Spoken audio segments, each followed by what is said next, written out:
오늘 말씀 함께 보겠습니다. 오늘 말씀 고린도전서 12장 13절입니다. 고린도전서 12장 13절.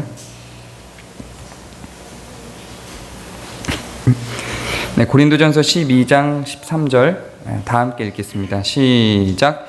우리가 유대인이나 헬라인이나 종이나 자유인이나 다 한 성령으로 세례를 받아 한 몸이 되었고 또 다 한 성령을 마시게 하셨느니라. 아멘. 네. 원래의 그 설교 순서대로 하면요, 원래 성령 세례와 성령 충만을 먼저 하고 그다음에 성령의 열매와 은사를 한 다음에 공동체에 임하는 성령을 나눠야 됩니다. 그런데 지난번에 저희가 그 건자기원 심포지움을 하면서 교회와 공동체에 대한 것들을 건자기원 내에서 논의를 많이 했고요. 또 지난주에 흩어지는 예배를 통해서 공동체에 대한 고민들을 또 다 해보셨을 줄로 또 생각이 들고, 그래서 오늘 사랑방 모임에서 공동체에 대한 이야기가 많이 나올 것이기 때문에 좀 설교 순서를 바꿨어요. 바꿔서 좀 더 원래 전제된 용어 설명들이 있어야 되는 부분들이 있는데 좀 이렇게 순서가 바뀌어서 조금 난해할 수도 있습니다만 오늘 시점에서 필요한 내용이 아닌가 해서 정리를 좀 했습니다. 혹시 잘 모르시는 분들을 위해서 이해를 돕기 위해 저희 교회의 정체성을 좀 설명을 드리고 오늘 들어가야 될 것 같은데요. 건강한 작은교회 연합이라는 조직이 있습니다.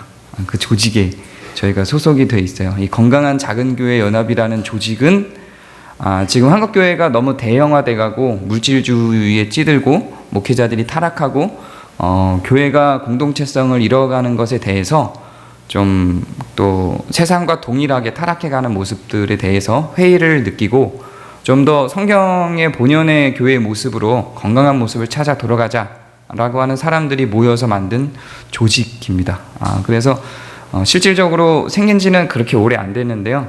그 안에 있는 교회들이 처음에 취지대로 건강한 모습을 많이 회복하면서 교회다운 모습을 만들어가고 있는 모양새에 있어요. 근데 그 건강한 작은교회 연합이라는 조직이 지난주에 다 함께 모여서 건강한 작은교회 연합이 지금까지 이뤄왔던 것과 또 문제가 뭐였는가를 좀 나눠보는 시간을 가졌었습니다. 9개의 교회가 다 같이 모여서 그걸 가졌었기 때문에 제가 여러분이 우리 교회가 또 건자기원에 소속되어 있기 때문에 나눴던 심포지엄 내용들을 좀 함께 공유해야 될 필요 있을 것 같아서 오늘 공동체에 임하는 성령에 대해서 나누려고 주제를 좀 순서를 바꿨습니다. 그리고 흩어지는 예배라고 하는 거는 저희 교회가 우리 교회만이 교회가 아니고 그리스도의 이름으로 모이는 모든 교회가 교회라는 취지에서 또 우리 교회가 다른 교회를 통해서 배우고자 하는 것도 좀 배우고 받아들이려는 취지에서 1년에 한 번 온 성도들이 다른 교회로 흩어져서 예배를 드리고 모이는 예배 형식입니다. 그래서 지난주에 흩어지는 예배를 했고요. 그래서 오늘 또 그 흩어지는 예배에 대해서 나눌 것이기 때문에 좀 특별한 주제를 선정을 해봤습니다. 건자기원에서 나눴던 내용을 먼저 간략하게 소개를 해드리고 오늘 내용을 들어가야 연결이 좀 될 것 같아요. 건자기원에서 처음에 나누려고 했던 계획했던 주제는 교회의 사회 참여와 또 교회 건자기원 내의 신학 정립이었습니다. 처음에는 이 주제를 갖고 고민을 하고 어떻게 건자기원 심포지움을 만들어갈까 고민을 했는데 그 실행위원들이 고민하는 과정 중에서 지금 건자기원에 필요한 주제가 이런 또 뭔가 앞으로 진전하는 내용이 아니고 지금 우리를 돌아보는 내용이 좀 필요하겠다 싶어서 건자기원을 돌아보고 문제가 뭔지를 살펴보는 그런 계획으로 좀 바꿔서 진행을 했습니다. 그리고 건자기원 내의 평가에 대해서 지난 건자기원의 역사 속에서 무엇을 했는지 살펴본 결과 한국교회에 많은 영향을 우리가 알게 모르게 많이 끼쳐왔던 것으로 평가가 됐어요. 건강함이라는 측면에 있어서. 그런데 부족한 것이 무엇이었는가를 평가하는 데 있어서는 교회의 공동체성, 즉 성도들 간의 어떤 친밀성이나 그런 정신이 아닌 심장에 관련된 부분들이 많이 부족했다라는 평가가 모든 건자기원 교회 내에서 이루어졌어요. 신기하죠? 저는 이 고민이 저희 교회만 있는 줄 알았거든요. 저희 교회는 굉장히 출란 정신을 가지고 모였지만 뭔가 심장이 부족한 그런 느낌들이 있잖아요. 그래서 저는 저희 교회만 그런 고민을 하고 있는 줄 알았더니 건장한 교회들이 다 모였는데 그 건장한 교회들이 다 똑같은 고민을 하고 있는 거예요. 심지어는 제 나름대로는 각자 생각이 다르겠지만 그 건자견의 어떤 정신적 지주라고 할까요? 그런 분이 박득훈 목사님이라고 생각을 해왔는데 그 박득훈 목사님조차도 이 부분을 고민하면서 이거를 은퇴를 하는데 이 부분을 정리를 못하고 간 게 한이다. 해도 이 부분이 참 정리가 안 되더라 하는 그 본인의 그런 고민들을 나눠주셔서 저는 많은 위로가 됐습니다. 이게 우리 교회만의 문제가 아니라 다 같이 공유되고 있는 문제구나 하면서 위로를 좀 얻고 좀 더 건자견이 앞으로 그러면 이 문제를 어떻게 해결할 것인가를 생각해보는 계기가 됐던 좋은 심포지엄이었다고 생각이 됩니다. 그리고 저도 그 부분에 대해서 더 고민하면서 오늘의 설교를 더 긴밀하게 준비할 수 있었습니다.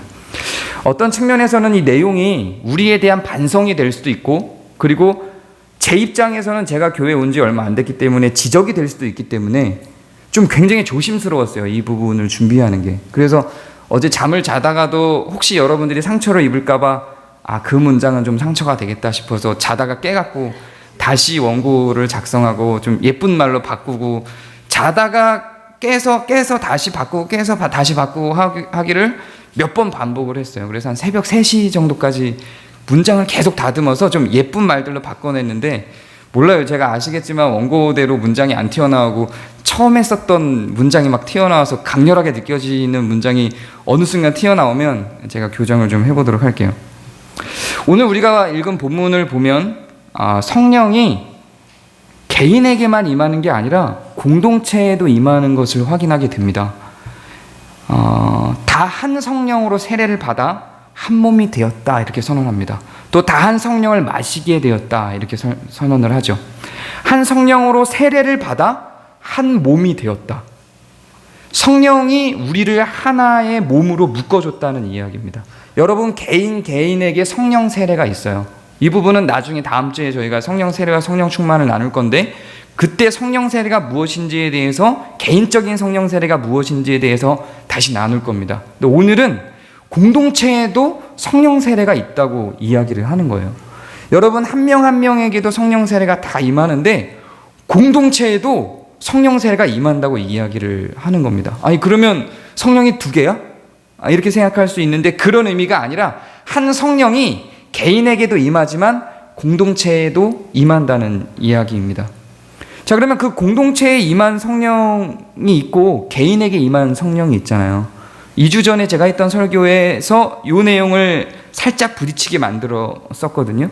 개인에게 임한 성령은 개인에게 어떤 성령으로 인한 소원함을 주겠죠. 공동체에 임한 성령은 그 공동체로 인한 소원함을 주겠죠. 그럼 개인에게 임한 그 성령의 주는 소원함과 공동체에 임한 성령이 주는 소원함이 늘 동일하지 않습니다. 충돌을 일으킬 수 있어요. 그때 우리는 어떤 자세를 취할 것인가 하는 고민을 할 수밖에 없어요. 이 고민은 고린도전서 전체에 다 녹아져 있습니다. 고린도전서가 이미 이 고민을 했고 그 고민에 대한 답을 내려놓은 내용들이 있어요. 그래서 우리는 분명히 교회의 현실 속에 이 공동체에 내려진 성령과 우리 개인에게 내린 성령이 주는 소원함, 혹은 다른 말로 소명이라고도 표현을 하는데요, 이 소명에 대한 고민들을 갖고 있는데 이 해결이 이미 고린도전서에서 해놨기 때문에 고린도전서를 잘 살펴보면 우리가 어떤 자세를 취할 수 있는가를 답을 내릴 수가 있습니다. 공동체에 임하는 성령이라고 하는 것에 대해서 굉장히 우리는 생소합니다. 왜냐하면 한국교회가 지금까지 가져왔던 자세가 공동체성에 대해서 이야기하지 않고 개인의 구원에 대해서만 계속해서 이야기를 해왔습니다. 그것만 이야기하고 정리하기도 사실 한국교회가 많이 부족했어요. 기독교의 역사가 그렇게 오래되지 않았고 교회가 신학을 연구하고 파헤치는데 그렇게 오랜 시간을 투자해오지 못했습니다. 한국교회 기독교 역사가 오래지 않아요. 그렇기 때문에 성경을 공부를 해왔던 역사도 그렇게 오래되지 않습니다. 그러다 보니 우리 개인에게 이 주어지는 구원과 성령에 대해서 연구하기도 벅차왔었죠. 그러나 성경은 분명히 오늘 우리가 읽은 본문대로 공동체에 임하는 성령에 대해서 이야기를 하고 있고, 오래된 교회 역사 속에서는 성령에 대해서 연구하며 이 공동체에 임하는 성령에 대한 많은 견해들을 내왔었습니다. 이제는 한국교회가 공동체에 임하는 성령에 대해서 이야기해야 될 때입니다. 과연 구원이라고 하는 것이, 과연 하나님이, 과연 성령이 개인 한 사람 한 사람에게만 임하였는가? 과연 그리스도가 나 한 명만을 위하여 돌아가셨는가? 그렇지 않다는 거죠. 그리스도는 분명히 교회를 위하여 돌아가셨고 공동체 전체를 위하여 돌아가셨다는 것을 인지해야 된다는 그런 시각이 이제 이 한국교회에 필요한 시점이라고 생각을 합니다. 그럼 여기서 이야기하고 있는 공동체에 임하는 성령이라고 하는 것이 소위 지역교회라고 불리는 이 개교회 속에 있는 것인가? 아니면 우주적 교회라고 불리는 이 교회의 전체 속에 다 있는 것인가를 생각해 볼 필요가 있습니다. 성경은, 그리고 제 생각도 공동체에 임하는 이 성령은 개교회에만 임하는 것이 아니라 한국교회를 넘어서서 이 우주적 교회, 온 세계에 있는 모든 교회에 다 동일하게 임한다고 생각을 합니다.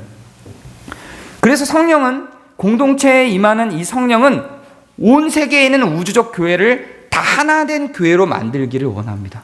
그래서 하나된 교회로 선언합니다.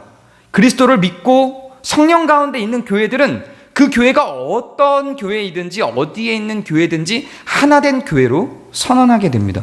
그래서 그 하나된 교회로 선언하는 그 하나된 교회라고 하는 것에 대한 의미를 4가지로 학자들은 정리를 했습니다. 그 내용은 오늘의 설교하고 그렇게 긴밀한 내용이 아니기 때문에 따로 떨어뜨려서 제가 주보에다가 정리를 해놨어요. 그거는 그 주보를 좀 참고를 해주시면 될 것 같아요. 그러면 과연 우리 눈으로 실질적으로 볼 때 이 전 세계에 있는 교회들이 다 하나 되었는가? 정말로 하나인가? 그렇지 않잖아요. 하나가 아니기 때문에 감리교, 성결교, 장로교, 침례교가 나눠지고 또한 정치적으로도 굉장히 많은 스탠스를 이 교회들이 다 유지하고 있죠. 이게 어떻게 하나라고 말할 수 있는가? 하나가 아니라는 것을 우리 눈으로 보고 있고 확인하고 있는데 성경은 왜 온 우주의 교회가, 온 세상의 교회가 하나된 성령 가운데 있는 한 몸된 교회라고 선언하고 있는가 고민할 필요가 있습니다. 이 교회들이 갖고 있는 모양새들은 틀림이 아니라 다름입니다. 다름은 하나 되는 조건에 어떤 측면에서는 필수적인 조건이라고 고린도전서가 선언하고 있습니다. 고린도전서에서 교회를 사람의 몸으로 비유해서 각 성도들을, 각 지체들을 몸에 있는 지체들로, 각 성도들을 몸에 있는 지체들로 표현을 합니다. 그래서 하나된 교회라고 선언할 때 그 지체들로 표현된, 몸의 지체로 표현된 교회를 한번 떠올려 보시기 바랍니다. 만약에 하나된 교회라고 할 때 그 하나된 교회가 눈깔만 있다. 눈깔로만 하나된 교회. 이게 이 말이 안 되잖아요. 하나된 교회가 하나된 모양을 갖추기 위해 필수적인 조건이 다름이라고 하는 겁니다.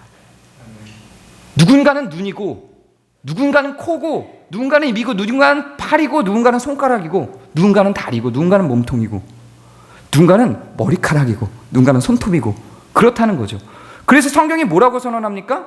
머리가 손가락에게 너는 내 것이 아니다라고 할 수 있느냐? 내가 너보다 뛰어나다라고 할 수 있느냐? 그럴 수 없다라고 선언을 하는 거죠. 각각의 다름을 갖고 있는 이 지체들이 하나로 연합되어 한 몸을 이루고 있다, 이렇게 선언하면서 교회를 설명합니다. 이것은 개교회에 있는 한 성도 한 명 한 명만을 의미하는 것이 아니라 우주적 교회, 전 세계에 있는 모든 교회의 모양새가 다 그러하다고 선언을 하는 겁니다. 그렇다면 다르다라고 하는 것이 결코 선을 나누고 구분 지을 수 있는 조건이 아니라 오히려 하나로 완성시켜 나갈 수 있는 조건이 되는 것이고, 다르지 않은 하나의 교회고 있는 것이 오히려 더 건강하지 못하는 거죠. 다 제가 하는 말과 똑같은 말만 하고 다 제가 하는 생각과 똑같은 생각만 하고 있다면 그건 건강한 교회가 아닙니다. 오히려 우리의 생각의 다름을 확인하고 그것을 수용하고 받아들일 수 있는 공동체가 되어져 있을 때 그것이 건강한 공동체입니다. 전 세계 교회는 각각 신학적인 스탠스를 다르게 취하고 있습니다. 감리교회가 있고, 장로교회가 있고, 침례교회가 있고, 성결교회가 있고, 성공회가 있고, 다 다르죠. 그런데 우리는 그 다른 교회들을 거짓된 교회다 혹은 틀렸다라고 이야기하지 않습니다. 신학이라고 하는 것은 사실은 서로를 융합하고 보조하며 맞추면서 발전해 왔습니다. 지금 이 시대에 이상한 기류가 있어서 감리교가 장로교를, 장로교가 감리교를 지나치게 욕하면서 마치 이단시하는 취급들이 나타나는 현상들을 보지만 원래 역사 속에서는 그러하지 않았습니다. 원래 역사 속에서는 감리교를 만드는 웨슬레와 또한 개혁주의 장로교의 전통에 서 있다가는 존 오웬이나 조나단 에드워드 같은 사람들이 서로 영향을 주면서, 또한 완전히 다른 신학 속에 있는 모라비안 교도들이 서로 영향을 주면서 그 서로의 신학들을 다름을 확인하면서도 서로 영향을 주면서 더 견고하게 자기의 신학을 발전시켜 왔습니다. 처음부터 감리교가 이렇게 발전된 신학을 갖고 있지 않았고, 처음부터 장로교가 이렇게 발전된 신학을 갖고 있지 않았습니다. 각각의 두리뭉실한 명료하지 않은 신학 체계를 갖고 있었으나 서로의 신학적인 스탠스를 확인하고 다름을 확인하면서 확인된 그 다름 속에서 자기들의 신학을 견고히 하고 변증할 수 있는 능력들을 확보해 왔습니다. 그러면서 신학이 발전해 왔죠.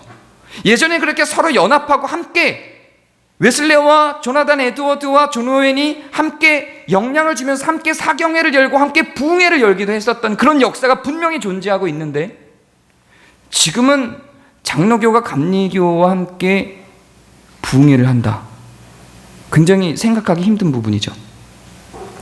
다름을 분별함으로 인해서 더 견고하게 만들 수 있기 때문에 분명히 다름을 분별하고 내가 갖고 있는 생각이 무엇인지를 확증해야 하지만, 그러나 그 다름이 틀림을 의도하고 있지 않다는 생각을 우리가 늘 인지해야 합니다. 처음에 성령론 들어갈 때 제가 설명드렸던 내용이 있죠. 성경이 가는 데까지만 가면 우리가 서로 싸울 일이 없는데, 성경이 가는 데까지만 갔더니 그럼에도 불구하고 우리가 하나님을 이해할 수 없는 측면 때문에 계속해서 어떤 추론을 하게 되고, 그런 추론의 결과들이 나온 것이 서로 다른 스탠스에 있는 신학들이다.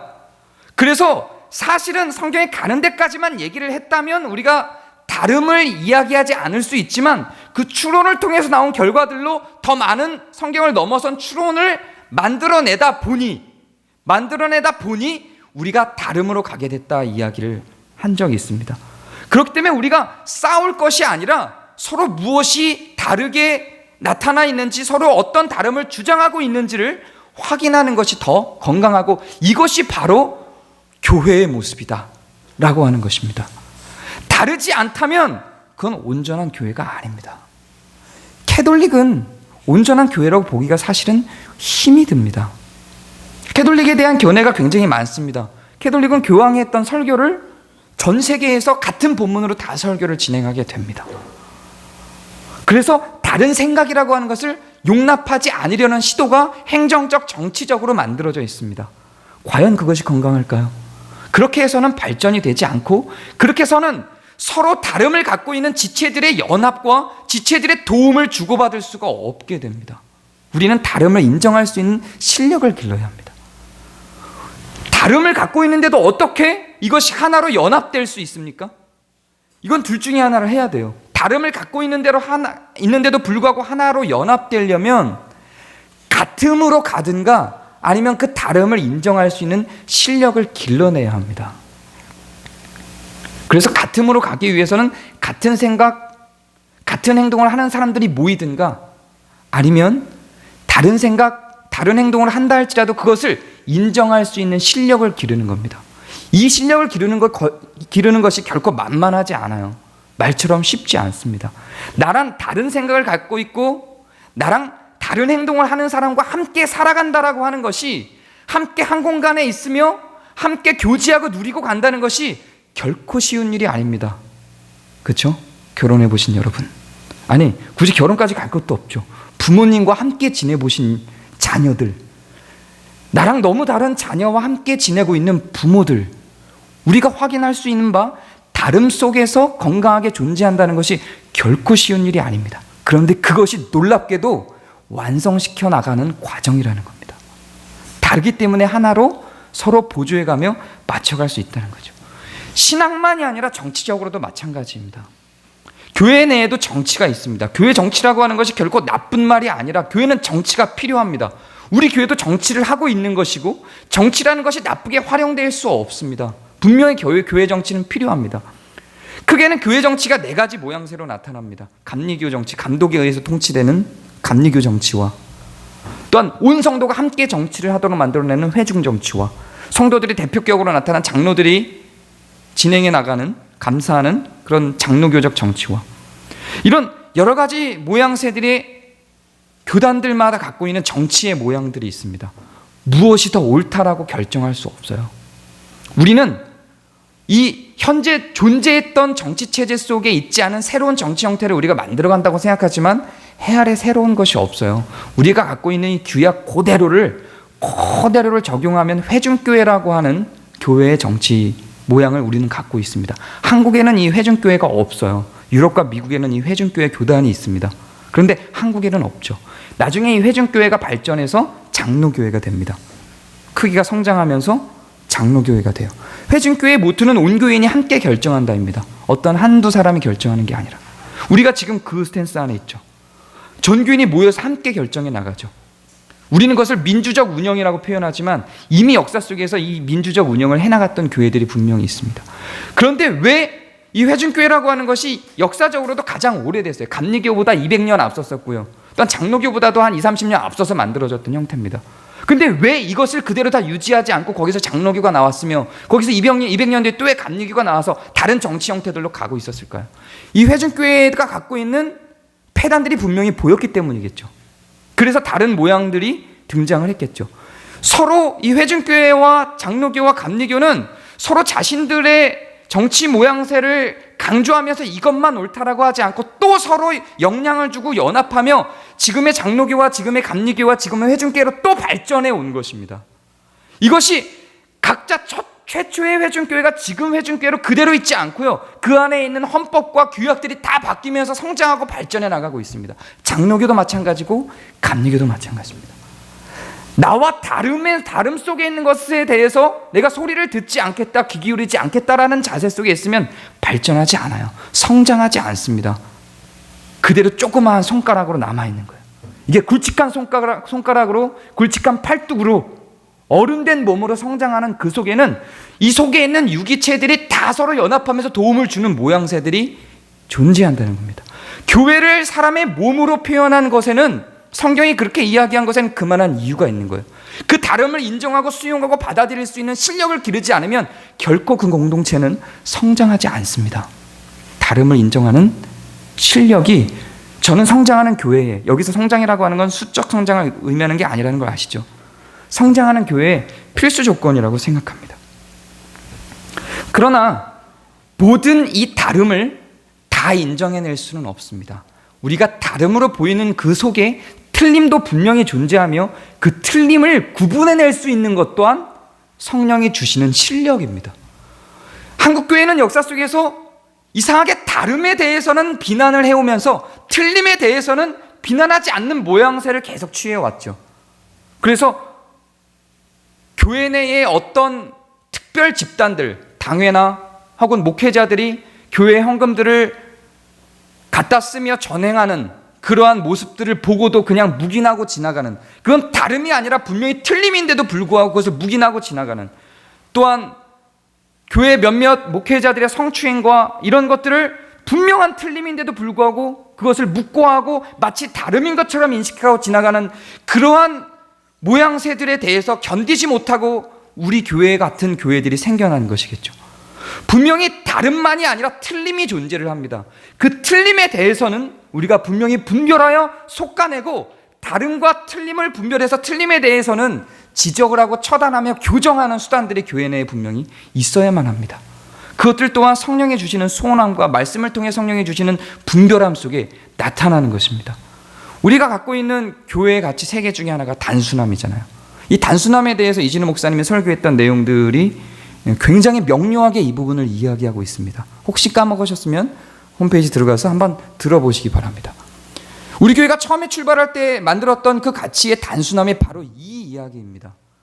우리는 서로 다름에 대해서 인정을 하며 수용할 준비가 되어 있다는 의미에서도 단순함이지만 그 단순함을 추구하게 만드는 진실한 가치, 핵심된 가치는 반드시 지켜내야 된다는 의미에서의 단순함이다라고 이렇게 설명을 합니다.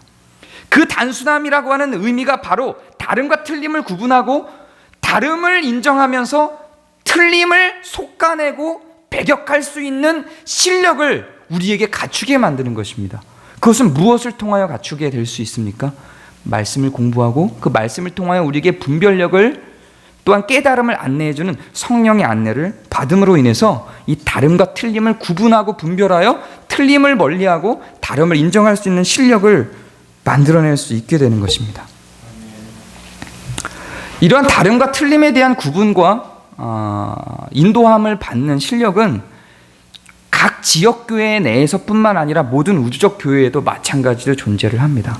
그래서 문선명이라든가 이만이라든가 이런 사람들이 내가 예수다 혹은 내가 신이다 이렇게 주장하는 것들에 대해서는 분별해서 솎아낼 수 있는 실력이 한두 개인에게만 있는 것이 아니라 또한 한두 지역교회에만 있는 것이 아니라 모든 공통된 교회 속에 있어서 그것들을 솎아낼 수 있는, 배격할 수 있는 실력들을 기르게 되는 것입니다.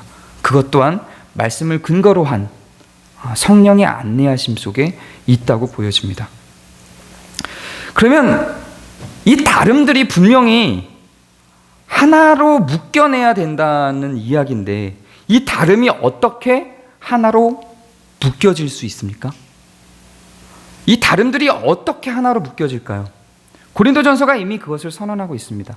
고린도전서가 이 다름에 대해서 12장에서 쭉 이야기를 해놓고 12장 마지막에 가장 큰 가치에 대해서 이 다름을 묶을 수 있는 가치에 대해서 소개를 할 어떤 모양새를 취하고 13장을 넘어가면서 사랑을 이야기하기 시작합니다. 12장 마지막 절이 이렇게 이야기를 하죠. 너희는 더욱 큰 은사를 사모하라. 내가 또한 가장 좋은 길을 너희에게 보이리라. 각 지체들에 대해서 다름을 이야기하고 그 다름을 한 성령이 만들어가는 것으로 이야기하면서 각각의 은사들을 이야기합니다. 이 은사에 대해서도 2주 뒤에 우리가 나누게 될 건데요. 그렇게 다름에 대해서 이야기한 은사인 것입니다. 이 은사도 그 다름에 대해서 은사들을 쫙 이야기하고 이것을 연합시키는 또 다른 가장 큰 은사라고 전제하면서 이야기를 하는 것이 바로 사랑입니다. 다른 은사들은 누구는 가질 수도 있고 누구는 안 가질 수도 있는 은사로 이야기를 하지만 이 사랑이라고 하는 은사는 반드시 모든 사람이 가져야 될 은사인 것으로 소개를 하면서 고린도전서 13장이 등장을 하게 되는 것입니다. 사랑에 대한 정의가 굉장히 많이 내려지죠. 사랑이 무엇이죠? 우리가 이웃사랑을 이야기할 때 사랑을 뭐라고 많이 이야기를 합니까? 지금 현대교회로 들어오면서 이 사랑에 대해서 정의를 내릴 때, 특히 이웃사랑이라는 이름으로 정의를 내릴 때 이 사랑을 행위적 요소로 몰아가려는 그런 좀 편협한 조짐들이 있습니다. 사랑은 감정이 아니다. 사랑은 어떤 상태가 아니다. 사랑은 결과로 나타나는 행동이다. 행동이 없는 사랑은 사랑이 아니다. 이렇게 선언되는 내용들이 많이 있습니다. 네, 인정하죠. 왜 이런 내용들이 나왔을까요? 왜 이런 선언들이 나왔을까요? 사랑이 감정으로만 존재하고 행동으로 나오지 않는 것에 대한 답답함에서 나온 것이지만 결코 성경은 사랑의 행동이라고만 이야기하지 않습니다. 고린도전서 13장에서 사랑에 대해서 성경이 뭐라고 이야기하는지를 한번 봐주시기를 바라요. 사랑은 오래 참고, 이렇게 나가는 고린도전서의 말씀을 한번 읽어보시기 바라요. 사랑은 온유하며 시기하지 아니하며 자랑하지 아니하며 교만하지 아니하며 무례히 행치 아니하며 자기의 유익을 구하지 아니하며 성내지 아니하며 악한 것을 생각하지 아니하며 불의를 기뻐하지 아니하며 진리와 함께 기뻐하고 모든 것을 참으며 모든 것을 믿으며 모든 것을 바라며 모든 것을 견디느니라. 분명히 불의를 기뻐하지 않는다라고 하는 어떤 행동의 측면도 등장을 하죠. 그리고 행동의 측면들이 배제되지 않고 녹아져 있지만 거기에는 분명히 인격적 측면이나 감정적 측면들이 등장을 합니다. 사랑을 온유한 것이라고 이야기를 해요. 이거는 인격이잖아요. 기쁜 거라고 이야기를 해요. 감정이잖아요. 사랑은 결코 행동이라고만 규지하고 가둬놓지 않아요. 성경은 사랑에 대한 정의를 내릴 때 감정적임의 인격적인 측면들을 결코 배제시키지 않습니다. 사랑은 굉장히 감정적인 요소가 분명히 존재합니다. 사랑은 인격적인 측면이 분명히 존재합니다. 그리고 그것을 근거로 행동으로 나오게 되는 것이 사랑인 것입니다. 교회 안에서 바로 이러한 모양들이 분명히 필요합니다. 교회가 교회다움으로 이야기를 할 때 교회가 어떤 일을 해야 되고 어떤 모양새를 갖춰야 된다라고만 이야기하는 것이 아니라 그 교회 안에 있는 감정이 교회의 교회다움을 분명히 선언하고 나타내고 있습니다. 그것이 다름을 갖고 있는 우리를 하나 되게 만듭니다. 이 감정이, 우리의 인격이 다름을 갖고 있는 교회의 각 구성원들을 하나로 만들어내고 있는 것입니다. 건자견 심포지움에서 이야기를 나눈 것 중에 정말 어떻게 그렇게 이야기를 하는 모든 사람들이 건자견의 부족함에 대해서 친밀함이라고 그 구체적인 단어를 쓰며 말을 하는지 모르겠어요. 건자견을 떠난 목사님을 초대해서 왜 떠났는지에 대한 이야기를 들어봤어요. 왜 건자견을 떠났습니까? 그랬더니 사람들이 비판적이고 친밀하지 않다. 그게 왜 건자견 교회들이 다 비판적이고 친밀하지 않다는 결과를 만들어냈을까요? 우리 건자견이라는 게 어떻게 출범했는지를 한번 생각을 해보세요. 기존의 한국 교회가 타락해도 너무 타락했죠. 종교개혁에 필요할 수준의 타락이라고 저는 생각을 합니다. 그런 목사들과 교회의 전횡들을 보고 어떻게 그것이 그냥 지나쳐지는지 이해할 수 없을 정도로 타락해버렸죠. 그래서 거기에 대한 반작용으로 나온 것이 건자견 내에 있는 교회들이죠. 모든 반작용은요, 한 걸음 더 나가게 돼요. 모든 반작용은 내가 원하는 지점보다 한 걸음 더 나가게 됩니다. 그래서 원래 갖춰야 될 지점의 어떤 한쪽을 잃어버려요. 모든 반작용은 그렇게 나옵니다. 이 세상의 철학 사상의 기조들을 한번 보면요, 또한 역사의 흐름을 보면요, 끊임없이 작용과 반작용의 역사예요. 이데올로기도 사람의 생각도 끊임없이 작용과 반작용에 낳은 결과물들이에요. 그래서 뭔가의 반대에서 나온 뭔가는 또 다른 어떤 뭔가로 다시 반작용해서 나가게 돼요. 이 부분들을 앞으로 계속 우리가 살펴보게 될 거예요. 그래서 우리들 또한 한국교회 타락으로 인해서 그 반작용으로 인해서 만들어진 조직이다 보니까 여기에 집착을 하죠. 건강함에. 그래서 의로움에 집착을 합니다. 그래서 이 의로움에 집착을 해내다 보니까 지금 앞에서 얘기했던 이 다름을 하나로 묶을 수 있다고 고린도전서가 선언하고 있는 사랑이라고 하는 측면, 우리가 그렇게 찾기를 원하는 친밀함이라고 하는 측면들이 많이 부족한 상태로 저쪽으로 치우쳐져 가버린 모습이 건자견 교회들 내에 있다고 건자견 심포지엄 모임에서 나눠지고 있다는 이야기입니다. 저는 이 또한 굉장히 건자견다운 건강함이라고 생각을 합니다. 만약에 건자견 사람들이 우리는 잘 가고 있어, 아무 문제도 없어, 우리 조직처럼 건강한 조직이 있으면 나와보라 그래, 이렇게 이야기했다면 아마 그 건자견은 점점 더 또 다른 형태의 타락한 모습으로 가게 될지도 모르겠죠. 그런데 이 시점에서 문제가 있어, 우리한테 문제가 있어 라고 선언하고 그 문제가 뭐야 라고 깨닫고 그럼 그걸 교정하기 위해서 어떻게 해야 되지 하고 고민하는 조직이기 때문에 훨씬 건강한 모습을 유지할 수 있다고 생각하면서 저는 굉장히 많이 감동했습니다. 저는 우리 교회도 이 논의를 하고 이 고백을 하고 이 반작용으로 인해 더 나아간 부분들을 정상 위치로 되돌리기 위한 결단과 선언들이 우리들 안에 있어야 된다고 생각을 합니다. 이것이 만약에 저만의 주장이고 어떤 한두 사람만의 생각이라면 희망이 없을 수 있습니다. 그런데 제가 여러분을 만나면서 한두 분 만나면서 다 그 갈급함들을 전부 다 얘기하고 있어요.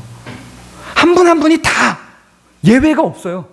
한 분 한 분이 다 이 갈급함들을 얘기하고 있어요. 친밀함이 필요하다. 우리는 친밀함이 필요합니다. 그 필요성을 못 느끼고 있다면 그 길로 갈 수가 없지만 우리 모두가 그 필요성을 느끼고 있습니다. 그 예전에 우리 교회에 왔던 최병인이라고 하는 청년이 있습니다. 그 청년의 말로는 전세현 집사님이 자기가 가장 존경하는 5인 중에 한 명이라고, 자기의 워너비라고.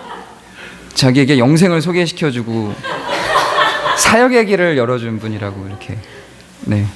이제 신학생이고 우리 교회를 아주 등록하고 다니려고 온 건 아니고요. 건강한 교회를 찾아서 좀 조사 차원에서 네, 왔었던 겁니다. 앞으로도 좋은 관계를 계속 맺고 있을 수 있을 것 같아요.